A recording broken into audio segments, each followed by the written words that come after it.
See, so I'm bringing coaching back in again. So it was just kind of a close-knit type thing. But it was a happy time. By then I had met my husband, but he didn't have any money, I didn't have any money. But we would go to dances. I'd pay for my own dance and he'd pay for his. But he'd always take me home. And where were the dances? The dances were in, it was called the Legion Building at that time. But what's the Fitzgerald now? The hotel? Well, yeah, but that was not, no. It was over here. Oh, okay, over on Right. Avenue A. Yeah. Okay. Mhm. But we did have dances at that Fitzgerald too. And so, okay, I'll bring you up to where we got married. 2 months later was war. So that changed our life entirely. We knew that he probably would have to go to war. So he was farming with his brother. His brother was older than he was, but he was not married. And so you had to have a certain amount of elements. You had to have so many cows, so many acres, so many chickens, that would excuse you if you had that many. And you'd have to promise that you would keep track of it so that they would know that we would sell for the soldiers to eat. And so his brother went to service, and so we were the farmers. And by then we had like 10 or 12 milk cows. So, and I had Carolyn already now. So we lived with the folks for a while. And, because that's where the farm was there. And I did the milking with his dad's help. And so, wasn't long why my dad always went to the sale barn out here. The sale barn used to be out here on the, and he met Otto Paterite. And he said he's got a farmhouse that the man that lived there, why he's moved someplace else in Missouri, so that farm, he says, and I just let anybody be there. So my dad told me that, so I said that to Henry, and so we paid $75 a year to live in that house. I was thrilled to death. Yeah. Oh, I'll bet. I had a big, and the people that lived there before had a huge strawberry bed. I canned 50 quarts of strawberries that year. Oh my. Oh, it was, I can still taste them. It was so good. But that was it, and we got some cows at our place, so I milked cows, so I had some cream to sell for my groceries.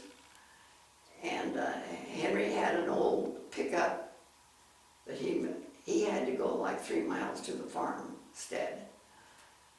But we all worked together, and you know, war was going on, and we did not go any place unless we had to.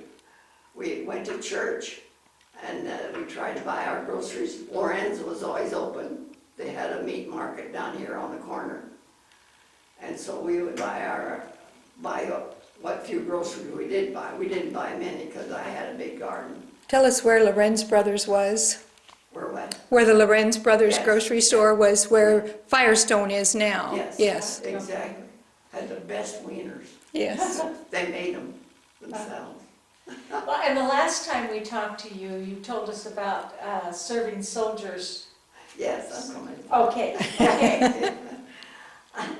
So anyway, that's kind of that. And then, like we were saying, the war was on, and our church was all the churches were very active in helping. We would meet at the trains that were coming in, and we'd have cookies, and it was always full of servicemen. And they would, I don't know why, they just stopped.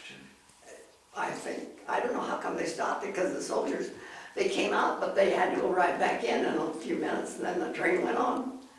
And it did did that twice a day, morning and afternoon. And we all had, we took turns having cookies for them or something.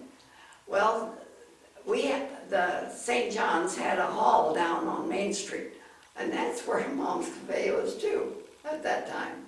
See, Jacobs wasn't here, yeah, there were. The hall was real narrow. Probably the building It was- next to Mom's. Yeah, it was.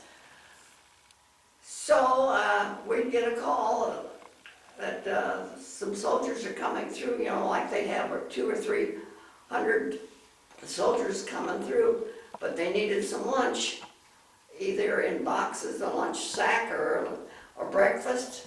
We'd fix some breakfast and have lunch ready. So there'd be about 10 or 12 women that would go and do that. And it'd be like 3 o'clock in the morning, we'd be there, because they'd be there by about 6. So we had to really hustle. And I'd always have to leave the kids. Well, Henry always took care of them anyway whenever I was gone. So that was part of our war effort.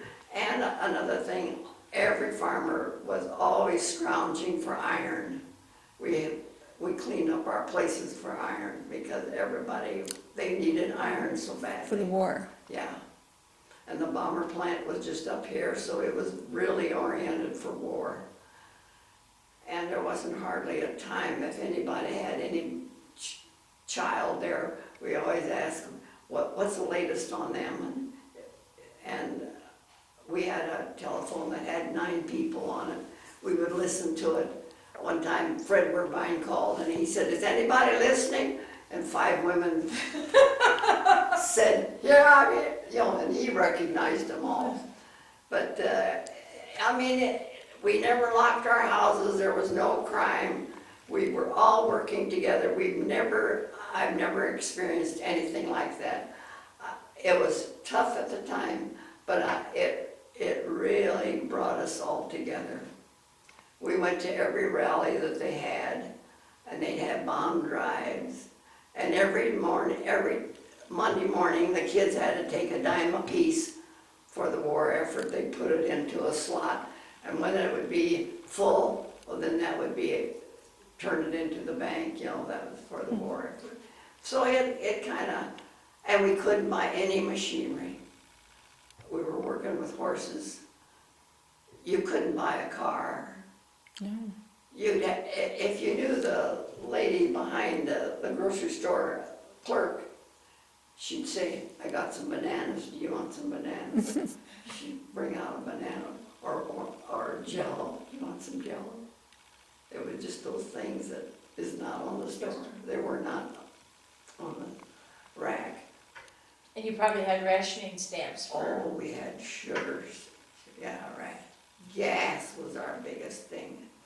We had to always worry about that gas. And so, my sister lived in St. Joe. We'd go down there in a train. And we went there one time and it was full of soldiers. And here I was holding Carolyn, and a soldier asked if he couldn't hold her. So he held her, she went to sleep. And he just cuddled her up. And it just was heart-wrenching to see that, because he probably had somebody at home like that. But that's mainly, and after the war then, we just all worked together, and by then my farming started to change. We made terraces, never heard of terraces before. So my dad bought a Caterpillar, and my brother Frank and my husband worked together and made terraces. And then it wasn't long, and then they had this things so that the weeds wouldn't. So we just couldn't believe all of this stuff that changed, because on account of the war, all that new stuff and all that nylon stuff that we never had before. So the war, you know, we really progressed right at that time then. But it took a while. I mean, we couldn't afford everything right off the bat. Yeah. So as we kept going, then we had a grade A selling grade A milk. A bulk tank would come and pick up our milk every day. And we had about 20 cows, and we got us a milking machine. And we had to have a separate milk house for the cleaning, get everything, so that's where they stored the milk. And that worked real good for a while, and everybody worked. And then Henry got cancer. And took a while to know that's what it was. We just couldn't believe it. The doctors, I don't know why they didn't x-ray him in the first place, but anyway. By then Carolyn was in college. And they didn't have chemo then. So the prognosis weren't very good. So we decided we better sell because I can't keep that up alone. Now, did you have other children besides Carolyn at that Yes, I time? had Carolyn and Marilyn. Marilyn. And, well, I gotta tell you, I did have all of them already by then. See, this was in 1964. Sure, I had them all. And, but the two of them, see, there's 7 years difference between Marilyn and Lynn. So, the two little, we always called them two little kids. So they always played while the rest, and Carolyn and Marilyn helped us milk. In fact, when Henry was in the hospital, Carolyn was in college already up at Creighton. And so I called her, I said, you've got to go home, you got to help milk. And I called Frank and I said, see if you can oversee it too. So we kind of all worked together, and we weren't home. He was not home, let me think a little bit. I came home about the 3rd day, and Dick Treach came. He says, we'll put in your land, don't worry, we'll put in your corn. See, this was in March. Don't worry about it. We'll tell him and get well, and don't worry about it. He says, I've got it, we belong to a agricultural club at that time. I can't even tell you what it was, but it was, something about helping each other. So he had it all organized, but, and I told that to Henry, and he said, let me see if I can't get well enough to do it myself. I want to do it myself. And he did. But see, this was in March when that happened, and you don't do the thing until May at that time. So he had 2 months, but he was so worn out. And so he did it, and we got rid of the cows. I had a sale at the sale barn. Rex Young was the guy that sold them for us. Marilyn was in the ring and told what each cow produced. And Henry he couldn't go, he wasn't well enough. So my dad sat with me. It was a sad time because Henry and I both liked to milk. We liked animals, really. He was a good animal lover. So, what should we do now? Marilyn's getting ready to graduate. She had to go to college. So I said, well, let's just increase our production in chickens. So I always just had like 350 or something like that. So I hiked it up to 1,000. 1,000 chickens? 1,000 chickens. Oh my. So we got us another brooder house. Had to grind feed for them. It wasn't, you don't go and just buy everything. You had to have it yourself. It was a lot of scrimping, but we were happy we could do it. And everybody was eager to do it. We had times when we were kind of ticked at each other, but who doesn't? Yeah. But it was happy. And I failed to tell you all this time how we loved to dance. We would go to dances. If we possibly could, we would go to dances. We had a big active square dance group here in Plattsmouth. And every farmer was in it.